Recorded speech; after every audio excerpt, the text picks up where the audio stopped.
5 जून 2022 का दिन था। दिल्ली में भीषण गर्मी पड़ रही थी। इसी दिन दोपहर के आसपास दिल्ली पुलिस के पास एक फोन आया। फोन करने वाले ने ये जानकारी दी कि पांडव नगर थाना इलाके में कल्याणपुरी के पास है चांद सिनेमा। इस सिनेमा हॉल के ठीक सामने झाड़ियों में कुछ संदिग्ध चीज पड़ी है, जिससे तेज बदबू उठ रही है। पुलिस हरकत में आ गई। उस इलाके की पुलिस पेट्रोलिंग गाड़ी मौके पर पहुंची। झाड़ियों में प्लास्टिक की एक बोरी पड़ी थी, जिसके भीतर से भयंकर दुर्गंध उठ रही थी। पुलिस टीम ने जब उस बोरी को खोला तो सबकी आंखें फटी रह गईं। बोरी में इंसानी जिस्म का टुकड़ा था जो बुरी तरह से सड़ चुका था। यानी ये सीधे सीधे कत्ल का मामला था। लेकिन सवाल था कि किसका कत्ल हुआ था, किसने किया था, और कत्ल करने के बाद लाश के टुकड़े को यहाँ क्यों फेंका गया था। पुलिस को लाश के टुकड़े से हत्या की पूरी गुत्थी सुलझानी थी। इसमें 6 महीने का वक्त लग गया। नमस्कार, मैं हूँ प्रगति द्विवेदी और आप सुन रहे हैं TV9 पॉडकास्ट। पुलिस ने लाश के टुकड़े को जांच के लिए भेज दिया। मामले को क्राइम ब्रांच के हवाले कर दिया गया। पुलिस ने सबसे पहले आसपास के थानों में गुमशुदा लोगों की रिपोर्ट्स निकलवाई, लेकिन कुछ भी पता नहीं चल सका। अभी पुलिस जांच चल ही रही थी कि ईस्ट दिल्ली के त्रिलोकपुरी में भी लाश के कुछ टुकड़े बरामद होने लगे। इस इलाके में अक्सर मानव अंग मिलने लगे। पुलिस के सामने ये अनसुलझा रहस्य था। ये भी नहीं पता था कि जो मानव अंग मिल रहे हैं वो किसी एक ही शख्स के हैं या अलग अलग लोगों के। पुलिस ने सबसे पहले उस जगह से अपनी पड़ताल शुरू की जहां से लाश का पहला टुकड़ा मिला था। पांडव नगर इलाके में मानव अंग मिलने वाली जगह के आसपास के लगे CCTV कैमरों को खंगाला जाने लगा। पुलिस ने आसपास के लोगों से पूछताछ शुरू की, लेकिन किसी को कुछ नहीं पता था। इस मामले को 6 महीने बीत गए, लेकिन पुलिस के सामने लाश के टुकड़ों का रहस्य बना हुआ था। तभी देश भर में श्रद्धा हत्याकांड ने सनसनी मचा दी। 22 साल की लड़की श्रद्धा का उसके he live in partner Aftab ने गला दबाकर हत्या कर दी थी।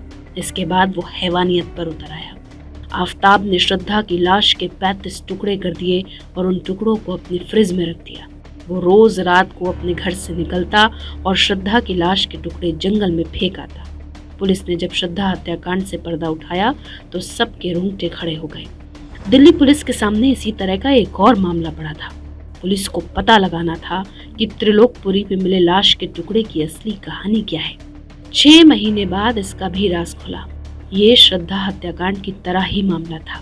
श्रद्धा को उसके लिव इन पार्टनर ने मारकर उसके टुकड़े किए और त्रिलोकपुरी में जिस शख्स की लाश के टुकड़े मिले थे उसे मारने वाला कोई और नहीं बल्कि उसकी ही पत्नी और बेटा थे।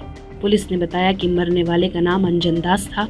अंजन दास को उसकी ही पत्नी पूनम और बेटे दीपक ने मिलकर मारा था। दोनों ने मिलकर पहले अंजन की हत्या की और फिर उसकी लाश के 10 टुकड़े कर दिए। उन टुकड़ों को फ्रिज में रखा और रोज उन्हें आसपास के इलाकों में फेंक आते। पुलिस को इस हत्या की गुत्थी सुलझाने में 6 महीने का वक्त लग गया। पुलिस ने बताया कि हत्या की इस वारदात को 30 मई को अंजाम दिया गया।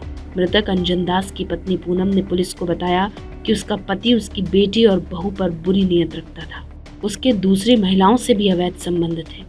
पूनम अंजन दास की दूसरी पत्नी थी और दीपक उसका सौतेला बेटा। अंजन दास भी पूनम का तीसरा पति था।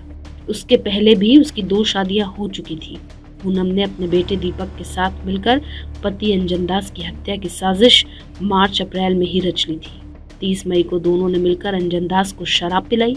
शराब में उन्होंने नींद की गोलियां मिला रखी थी। अंजन दास के निढाल होते ही पूनम और दीपक ने चाकू से गर्दन और शरीर के दूसरे हिस्सों पर वार करके उसकी हत्या कर दी। दीपक ने हत्या के बाद लाश के 10 टुकड़े कर दिए। उन टुकड़ों को उसने फ्रिज में रख दिया। माँ बेटे रोज दिल्ली के अलग अलग इलाकों में जाकर लाश के टुकड़े फेंक आते। पुलिस ने वो CCTV फुटेज भी बरामद कर लिया जिसमें माँ और बेटे लाश के टुकड़े फेंकते दिख रहे हैं। पहले श्रद्धा और अब अंजन दास हत्याकांड, दोनों ही दिल्ली के मामले हैं। देश की राजधानी में इतने बेरहम कातिल भी रहते हैं। ये दोनों मामले रोंगटे खड़े कर देने वाले हैं। ऐसी घटनाएं हमारे भीतर डर तो पैदा करती हैं, लेकिन हमें उतना ही सतर्क रहने की भी जरूरत है। अपना ख्याल रखिएगा। फिर हाजिर होंगे एक नए पॉडकास्ट के साथ। नमस्कार।